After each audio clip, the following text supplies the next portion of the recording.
You're listening to Uptown Radio. It's Monday, December 6th.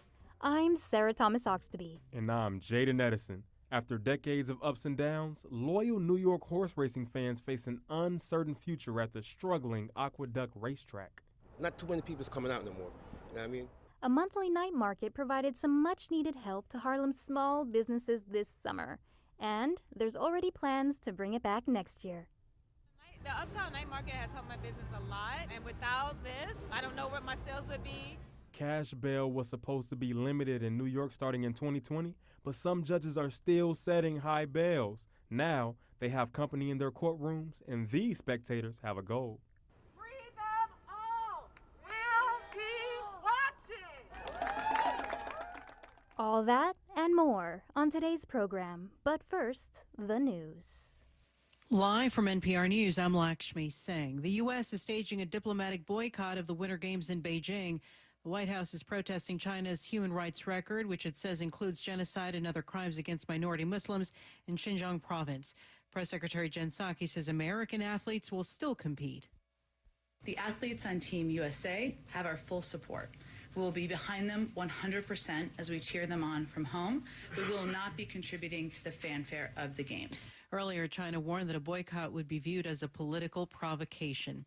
The U.S. is also in a diplomatic standoff with Russia. President Biden is scheduled to hold a virtual meeting with Russian leader Vladimir Putin tomorrow. The president plans to raise concerns about Russia's military buildup on the border with Ukraine. The White House says it's unclear whether Putin has made a final decision on whether to invade, but that the actions Moscow is taking indicate it's ready. Those include increased deployments of troops and the same kind of anti-Ukraine disinformation campaign that was used in 2014 when Russia annexed Crimea. A senior administration official says Biden will tell Putin that there are real costs for an invasion, including multilateral sanctions, but also offer some diplomatic incentives. President Biden is said to be consulting with allies to go over some of these details in anticipation of the call. Franco Ordonez, NPR News, Washington.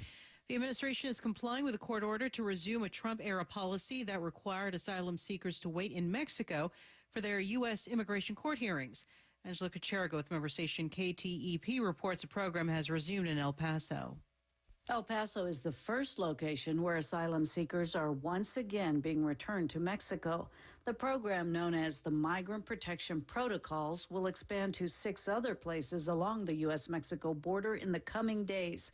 The Biden administration says it's working with Mexico to make MPP safer for migrants with secure transportation, access to safe shelters, and by trying to complete legal proceedings in 6 months.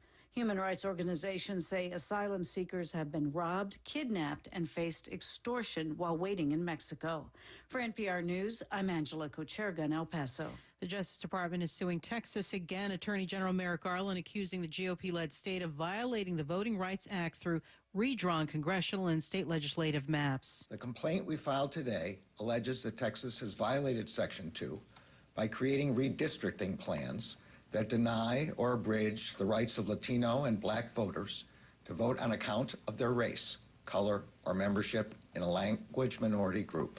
Earlier this year, the administration sued Texas over restrictive voting rules. Georgia was also sued. You're listening to NPR News. This is From Columbia Radio News in New York, I'm Elliot Chaparelli. Private sector employees in New York City will now be subject to a vaccine mandate. Mayor Bill de Blasio made that announcement this morning. His goal is to have all workers vaccinated by December 27th. De Blasio's mandate is one of the most aggressive in the nation. He says it's an attempt to keep the Omicron variant at bay ahead of the holiday season. Remember, with the holidays, with the cold weather, if you haven't gotten your second dose and you qualify, this is exactly the time to get it. You should feel urgency because the challenge of COVID is about to get greater. There are now 8 Omicron cases in New York State. The Columbia University community is still reeling after last week's attacks on 2 students just outside of Morningside Park. Engineering doctoral student Davide Giri was killed on Thursday night. It later came out that the second person injured in the attacks was a visiting scholar at the university. University officials say they're stepping up patrols in Morningside Heights, and the NYPD has promised a 24-hour police presence in the park. TV anchor Chris Cuomo has been fired from CNN following accusations that he violated journalistic ethics by trying to help his brother, former New York Governor Andrew Cuomo, beat sexual harassment allegations. The former anchor is also facing harassment charges of his own. His anonymous accuser released a statement through her lawyer saying she's disgusted by what she saw as his hypocrisy and attempts to discredit women. Starting today, DoorDash is offering grocery delivery in 15 minutes or less in Chelsea. But instead of the army of gig workers it typically relies on to fulfill orders, DoorDash is forming a new company called DashCore to employ couriers to handle the deliveries. The couriers will have set hours starting at $15 per hour with benefits. DoorDash joins a host of companies including Joker, Gorillas, and Fridge No More offering ultra-fast grocery delivery in Manhattan. This is Elliot Chaparelli, Columbia Radio News. This is Uptown Radio. I'm Sarah Thomas Oxtoby. And I'm Jaden Edison. Criminal court proceedings are open to the public again, and advocates are out in full force. They want to make sure judges are complying with New York's sweeping reform to limit cash bails, which took effect in January of 2020. It was considered a big achievement for criminal justice activists, but the pandemic barred them from courtrooms. Now they are back with a clear message for judges and prosecutors.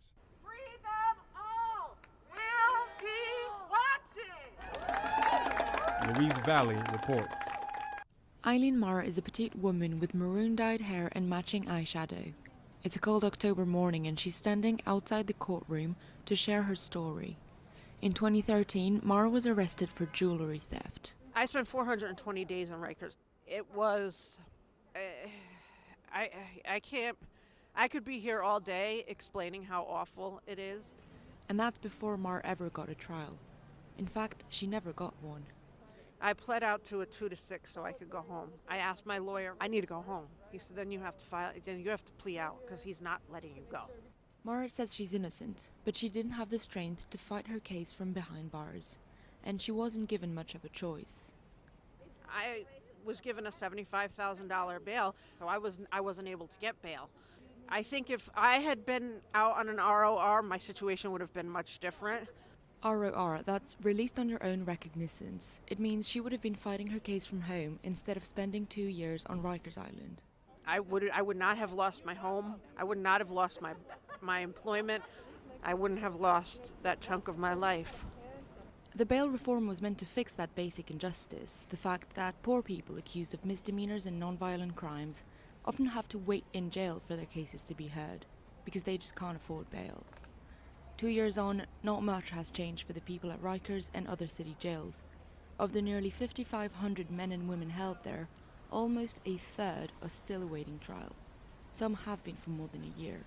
To Nathalie Flowers of Boca, New York, the only solution is decarceration. It's not helping anyone, and we want to close now. They're talking about 2026. Are they crazy? They should really go there, and they too would be aghast. They would too would go. You can't treat people like that. You don't treat dogs like that.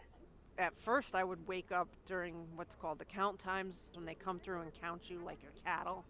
I would pop up every day, not know where I am. I have post-traumatic stress disorder from prison. And this crisis starts in courts. That's what the activists with bullhorns and yellow shirts have gathered downtown to say.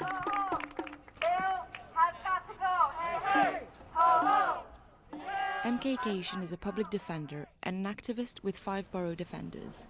She says too often, judges face no consequences for setting unaffordable bails and sending people to jail pre-trial. Not only that, she says they know how to make sure of it in the arraignment hearings. So it happens very, very quickly. There is definitely an intentionality to how confusing it all is. The beauty of Court Watch is to demystify that process.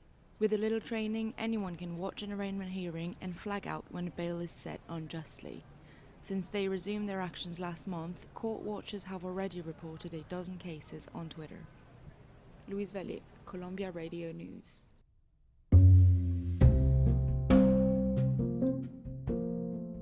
New York City is facing a severe shortage of transit workers. Ridership on the city's buses and subways has increased as pandemic restrictions have eased, but New Yorkers are experiencing delays and reductions in service.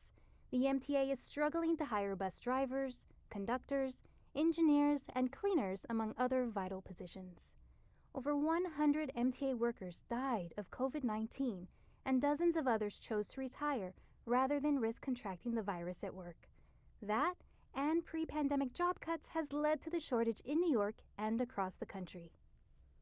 Lisa Doglion is the executive director of the Permanent Citizens Advisory Committee to the MTA. They're helping the MTA look for solutions to the shortage. Thank you for being with us, Lisa. Thank you for having me today. The staffing shortage highlights the importance of the MTA finding ways to operate efficiently. What changes has your organization proposed to help them do that? So our elected officials should be sure that there's enough funding, not just right now to pay for the crews and the staffing that's needed, but to pay for the operations going forward into the future. The need for a watchdog and for the eyes of the riders has never gone away, and in fact, some would say it's never been more of a need. To follow up that, as the city focuses on hiring transit workers, how should commuters plan to avoid these delays? Don't take it out on the bus or subway operator, right? Don't take it out on your fellow strap hangers. It's not their fault. It's blame the virus. But most of all, just have some patience and give yourself plenty of time, and your bus, your train, it will come. There are a number of different apps that can help you to figure out where you're going and what the best way to figure out your travel time is. One is the MTA's live map. Then there's City Mapper. There's My Transit. Whatever app works best for you is a great way to do it. Yes, absolutely. You said it perfectly that New Yorkers rely heavily on public transit, and you've partly spoken already to my next question, which is how could the MTA have possibly avoided this shortage? Do you have any thoughts on that? So there needs to be regular sustainable funding to help pay for operators' salaries. There needs to be a continued focus on making sure that there's enough people to do the job, and that those people are revered in those positions, are held harmless in the case of a hiring freeze going forward. You want to make sure that you have enough people fighting fires and fighting crime and running trains and buses. What are the high priority positions that need immediate attention? Most immediately, we need to make sure that the backlog of operators and conductors and operators is filled, and that there's a continuous stream of people who are coming into the system to fill those positions is ongoing. Thank you so much. We really appreciate you speaking with us, Lisa. This has been great and very informative. Great, thank you. I actually find that it's worse during the midday. Yeah, you definitely want to make sure you prepare ahead of time because it will save you the mental stress. Oh, yeah.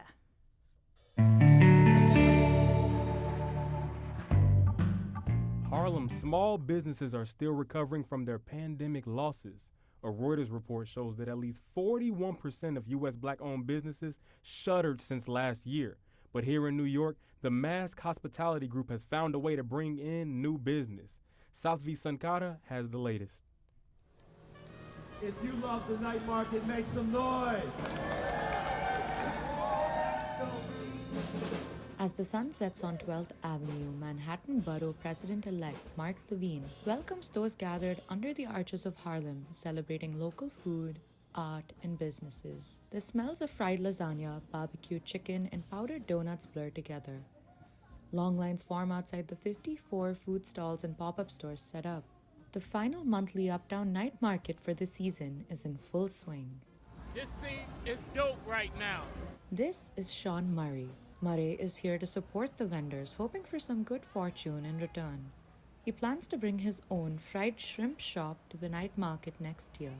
Just having them all in one place at one time, it doesn't get no better than this. That's exactly what Marco Shalma had in mind when he founded these monthly markets. This year, post-pandemic, it was a perfect time. Communities around the city needed kind of uplift.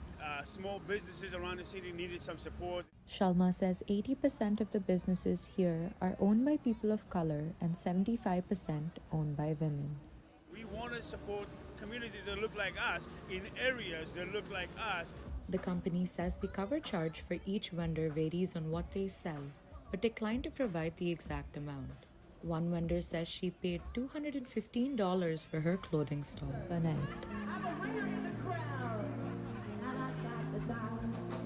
Janae Whitlock, chef and owner of Fried Lasagna Mama, was there with her famous dish. August, September, October, I've been here. It's been great. It was not long ago that Whitlock was struggling to keep her doors open through the pandemic. I was kind of actually conflicted on whether I should continue. Whitlock says since being part of markets like this one, her customer base has grown. People are learning about it through the market by just coming in and stopping by, and it's amazing. Like, I've gotten a lot of followers and everything. Vendor Crystal Gittins has been coming all the way from the Bronx every month to set up her business here. She serves alcohol-infused sorbet at her Booze Scoop stall.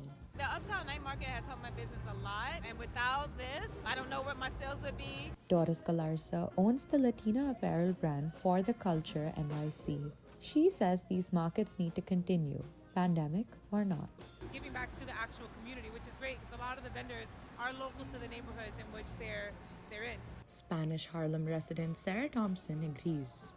Just being able to support small businesses, especially during a time where they're suffering the most. But Galarza and Thompson need not worry. Levine has some good news for them. This is the end of season number 1, but this show has been renewed. And we're going to be back bigger and better next year. For Columbia Radio News, I'm Sathvi Sankara.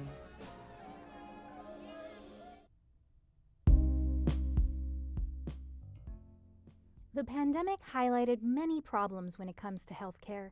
People experiencing major health problems have to deal with paperwork and communicating with hospital staff. It's even worse for long-term COVID patients. That is where patient advocates step in, so all patients have to do is focus on recovery. Jackson Ellison has more. Kaylee Murphy recently founded Alternate Dimensions, an organization that focuses on patient advocacy. Patient advocacy is her passion because of her personal experience as a patient. I've been chronically ill for my entire life. I was born with a genetic condition that pretty much affects every system in my body. The genetic condition Murphy has is Ehlers-Danlos syndrome. This condition has forced Murphy to spend much of her time in hospitals dealing with the bureaucracy, filling out all types of forms, and dealing with insurance. I call it a luxury of having that knowledge. A lot of people end up in the hospital for the first time and they don't know how to communicate to get what they need and what they deserve. She is now using her knowledge of healthcare to help people that don't know about all the programs and benefits that exist. The advantage of having a patient advocate isn't just to relieve stress, but also to get the most healing options. There's these little known loopholes into getting certain services that I've had to learn about over the years. Murphy was inspired to start Alternate Dimensions because of the need for health advocates to assist patients suffering from COVID-19. I saw that our communities could care for each other unconditionally during the worst times some of us have ever seen. Now over a year into the pandemic, long-haul COVID patients are now getting the help they need.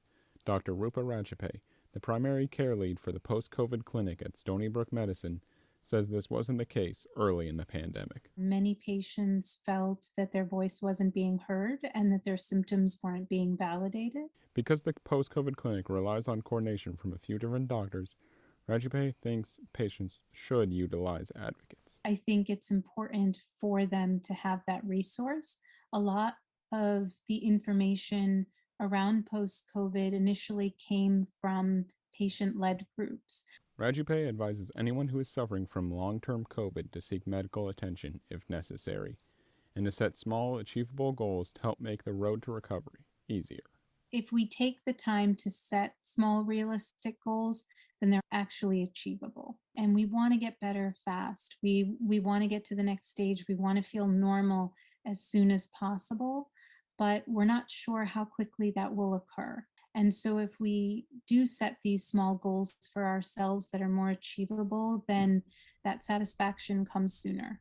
As the pandemic continues with the Omicron variant, having a helper who is well-versed in healthcare bureaucracy will become even more important. Jackson Ellison, Columbia Radio News.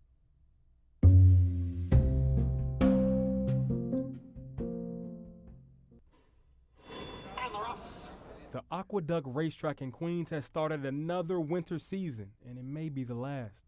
A decline in earnings could force the closure of the track during winter months. The Big A, as it's called, might seem like a relic of racing's heyday, but for the fans, there's nothing that can replace it. Reporting trackside, Ted Clifford has more. I've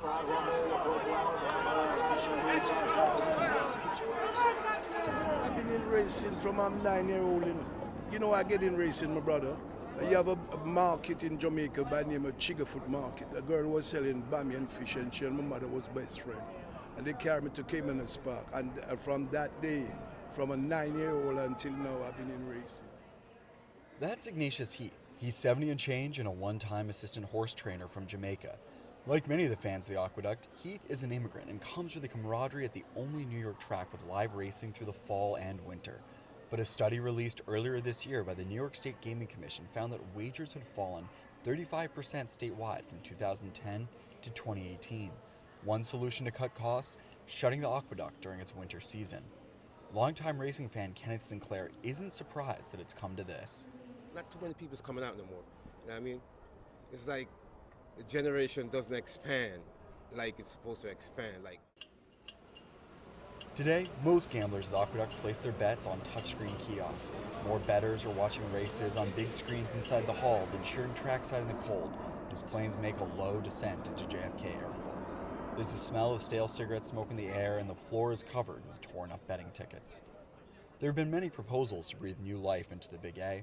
In 2011, the Resorts World Casino opened next door, but a plan to build a convention center on the grounds never took off. Cheryl Manganella is a part owner of the horse Making Sense. She stands out in her rain boots and barber coat.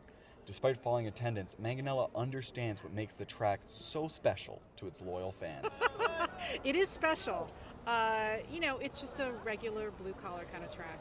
It's just people who don't have a lot of money and come and spend the whole day, maybe more days than they should, quite honestly. But it's just got a lot of history to it, a lot of, that kind of thing. It's no frills for sure, but, you're up close and personal with some really great horse races. During the pandemic, the track was turned into one of the city's largest COVID-19 vaccination sites, administering up to 4,000 doses a day. Amit Sukra and Max Bagonat, who brought their love of racing with them from Guyana, couldn't wait to get back. Yeah, very excited. Very excited. The track start back with taking, fully vaccinated. We're here all the time. Yeah, buddy. That enthusiasm is everywhere at the Aqueduct, but on November 8th, New York officially picked the 9 companies that will be allowed to offer online gambling in the state. It's competition that the track doesn't need right now. Despite that, Heath and Sinclair agreed that nothing can replace racing. 24/7, you go crazy, you know what I mean? So you got to come to the track. I have to come to the track, my brother. Fresh now, you know what I Look, mean? you see the atmosphere? It's God, and it's God animal. The Big A's future looks uncertain, and support from the remaining die-hard fans might not be enough. But as any of them would tell you, sometimes it's worth betting on a long shot. Ted Clifford, Columbia Radio News. With more than 70 local vendors each week, the Grand Bazaar on the Upper West Side is New York City's longest-standing, largest open-air weekly market. The bazaar has proven an opportunity for small businesses struggling through the pandemic to make more profit. Leanna Norman has the story. Hi guys! It smells really good over here. Yeah, we have pineapple sauteed in garlic, salt, not salted, marinated. Grand Bazaar Market is, at first glance, a bustling myriad of sounds, smells, and white tents. In each tent, a local restaurant owner or craftsman lures in shoppers with everything they didn't know they needed. From lamps made of old liquor bottles to homemade fruit-based hot sauce and holiday-themed dog accessories. My name is Maurizio, but they call me Mo. This is my favorite spot on Sunday, definitely. No, it's just everyone is so awesome and unique, They're all selling their own things, and I can bring my dog, and it's Upper West Side flea market. The bazaar has hosted local vendors at the Anderson School basketball court since it opened as a PTA yard sale fundraiser in the 80s. Today, both new and veteran crafters and entrepreneurs set up their shops on the schoolyard each week, and business has not only been good, it's been great, especially for Steph Coleman, who started selling upcycled liquor bottle lamps here during the height of the pandemic. So we've only been here for a few months, but like we knew this is, at first it's like, all right, they don't like us because nobody bought anything for a month. And then one day it was like we were the hottest thing and we sold out of everything. And we've been coming back ever since. Coleman stands behind rows of glowing liquor bottle lamps, sizes and colors all varying, drilling a hole into one and bopping along to his music, a disco mix from A Night at the Roxbury. He and his partner live in Brooklyn and wake up at 1 o'clock in the morning every Sunday to sell their lamps here. Why? The people. Coleman says he feels a connection with the people who run things here. They have been warm to us and more like family to us ever since we started. Like when we were depressed, they were like, don't worry, you have to keep coming, they will buy. And these are people we've never met before. They don't know us from a hole in the wall. And they just treat us like we're like cousins who were here the whole time. My name's Ina. I'm the owner, creator, founder of Wolf Accessories. As you might guess, Wolf Accessories is a one-stop shop to accessorize your furry friend. Like Coleman, Viazova has been able to fall back on the profit she makes at the bazaar to help support her through the pandemic. While I was waiting for my work permit to come through, fixing up my portfolio, I started looking for a job, and then the pandemic came around. And so I was kind of bored and I had to do something. My mother-in-law gave me a sewing machine, so I started. She says the bazaar has helped her gain a level of traffic that she never got with her online shop. And I just like the vendors here. Most of them are actual craftspeople, as opposed to like a flea market. I was just online before, and my social media following's like under 1,000, so it's pretty slow. And then Etsy's kind of slow sometimes because they have their weird algorithms. And I started coming here and it's like 10 times better. While some small business owners are just beginning their relationship with the bazaar, others have been tabling for as long as Mo has been shopping here. Susan Heller isn't a crafter, but she's been selling jewelry here for a long time. I've been doing this for 20 years. What keeps you coming back here? The amount of customers we have. Heller says she worries about what the cold weather ahead may do for business. And if it does slow, it may affect sales that newer booths like Coleman's and Ina's have been counting on. But snow or sunshine, you can find Grand Bazaar on Sundays from 10 a.m. to 5 p.m. Liana Norman, Columbia Radio News. The COVID-19 pandemic forced the jigs and reels of traditional Irish folk music to go online or go underground. Bands couldn't play together, and young musicians could not gather to learn from older ones. Now it's back. Lucy Grindon reports from the Bronx. Carrie Keane goes to the open Irish music session at Downey's Bar every Saturday night. Open session means anybody that plays an instrument is welcome to join. Those nights when you get more musicians, it's like magic. Closed session is if you are invited to participate, that's it. Brian McCarthy is the host of this weekly session. He's a percussionist. Among other instruments, he plays the bowron, an Irish frame drum. He remembers fondly the first time his brothers ever invited him to play at a closed session with them. They got me a gift one year for Christmas of a bowron, and it was one of those old like Guinness ones that you just hang on your wall and leave it there. It's not meant for playing, but I practiced on that until it was worn thin, and they heard me practicing and they said, listen, it's time, come on out. The next afternoon at 4 p.m., Brian and his older brother Denny are setting up for another session. This one's at Moriarty's Pub on McLean Avenue in Yonkers. Guys, when's the last time we had tunes? When's the last time we sat down together as a band? Last February? 2 years. Oh, yeah, over 2 years. Their old four-person band, Jameson's Revenge, is hosting this one. Many of the people in the crowd are here to see John Walsh, one of the best Celtic guitarists alive. He just flew in from Ireland. Johnny's back! Hey! Yay! How does it feel to be back together with this particular group of guys? Oh man, I'll tell you exactly what it's like. It's like meeting an old girlfriend that you haven't seen in a long time, and you don't know whether it's going to go good or bad or what, And generally it goes great. I got big hugs from them already, These guys could be just steaming with COVID, and I still want to hug them. Even though this is their first reunion in a long time, this is an open session, not a closed one. After they play a few songs, another musician joins them, Frankie McCormick. He's not part of the band, but he is an old friend. They spend a few minutes getting his instrument hooked up to the amp system. Why does that sound like that? It's a banjo. And they're off to the races. Whoa, put those hands together.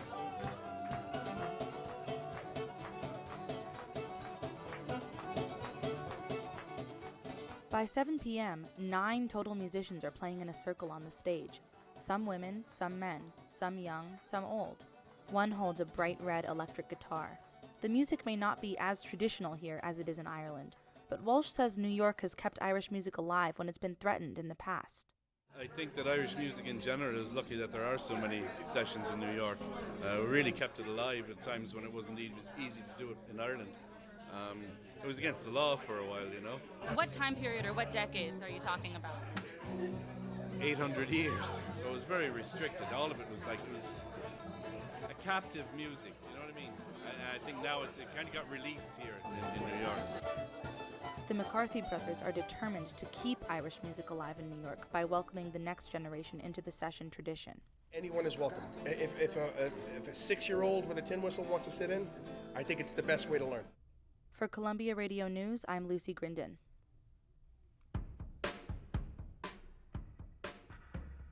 Well, that does it for this edition of Uptown Radio. We surely hope you enjoyed the show. Our foreman today was executive producer Chantal Vaca. Leading our staff of reporters was senior producer Rebecca Robinson. Director Louise Valle coordinated our studio production with Ted Clifford and Sathvi Sankara. Our web team was led by Jackson Ellison. Liana Norman, Lucy Grindon, and Anahita Khanna helped produce the show. Editor Elliot Chaparelli led our copy team. Our music was courtesy of Blue Dot Sessions. Our instructors were Naomi Starobin and Aluakimi Alada Sui. Sally Herships advised our staff. I'm Jaden Edison. And I'm Sarah Thomas Oxtoby. Until next time, you can always find us on uptownradio.org. From all of us here at Uptown Radio, thanks for listening.